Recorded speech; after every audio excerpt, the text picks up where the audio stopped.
আমি জার্নিটার মধ্যে দিয়ে গেলাম, তখন আমার ফিল হলো যে আমি ধর অনেক সাফার করে করে এসেছি। যেমন বাচ্চাদের, আপনি যদি একটা নিউবর্ন বেবির কি দিয়ে উদাহরণ দেবো, যদি একটা পিলো কিনতে চান মাথার বালিশ, আপনি কিন্তু নিউবর্ন বেবির বালিশ আমার উপরে বা আমি পাইনি, আমি সাফার করেছি। আবার দেখা যায় যে আপনি আপনার খুব পরিচিত বিদা, যেটা কিনা মুরব্বীদের খুব ঘরের একটা পুরানো কাপড় থাকে, সুতির কাপড়, ওটা দিয়ে একটা গোল করে গোল মতন কিছু একটা বানায়, ওটা মাথায় দেয়। তো এইগুলো ধরে মানে নিউ মম যারা আছে, নিউ মাদার, লাইক আমার মতো, হ্যাঁ, তো আমার বাসায় তো আর কোনো মুরব্বী নেই, বা আমাকে ওই গাইডটাও কেউ করতে পারে না।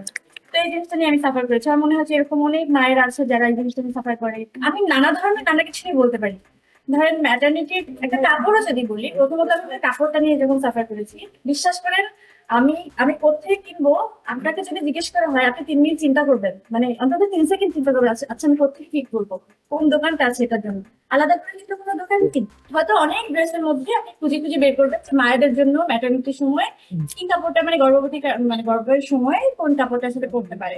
বা ব্রেস্ট ফিট করার জন্য কোনো কাপড়ের সাথে কিন্তু আপনি এত বড় লং একটা, আমি যেহেতু মুসলিম কান্ট্রি, তো কি হয়, লং একটা জামা পরা থাকে, তো ওখান থেকে অনেক আনকমফোর্টেবল লাগে মায়েদের, ঢেকে ঢুকে আসলে বাচ্চাদেরকে ব্রেস্ট ফিট করানো, মানে করাতে হয়। তো সেক্ষেত্রে আমরা খুবই কমফোর্টেবলি আমরা এটা চিন্তা করেছি যে কিভাবে এই ডিজাইনটা আসলে বের করা যায়।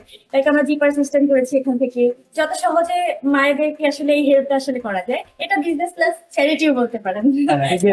বডি নামটা কেন আসলো বা কার মাথা থেকে আসলো? বডি হচ্ছে শরীর, তাই না, মানে শরীর। তো আমার কাছে শরীরটা একজন মায়ের শরীর, একটা যে মা কিনা আর একটা শরীরের জন্ম দেয়, সে এর থেকে ভালো কিছু আমার মনে হয়নি আমি আর কিছু আমি কানেক্ট করতে পারি। আমার মনে হয় বডিটা আমার জন্য বেস্ট অপশন লেগেছে।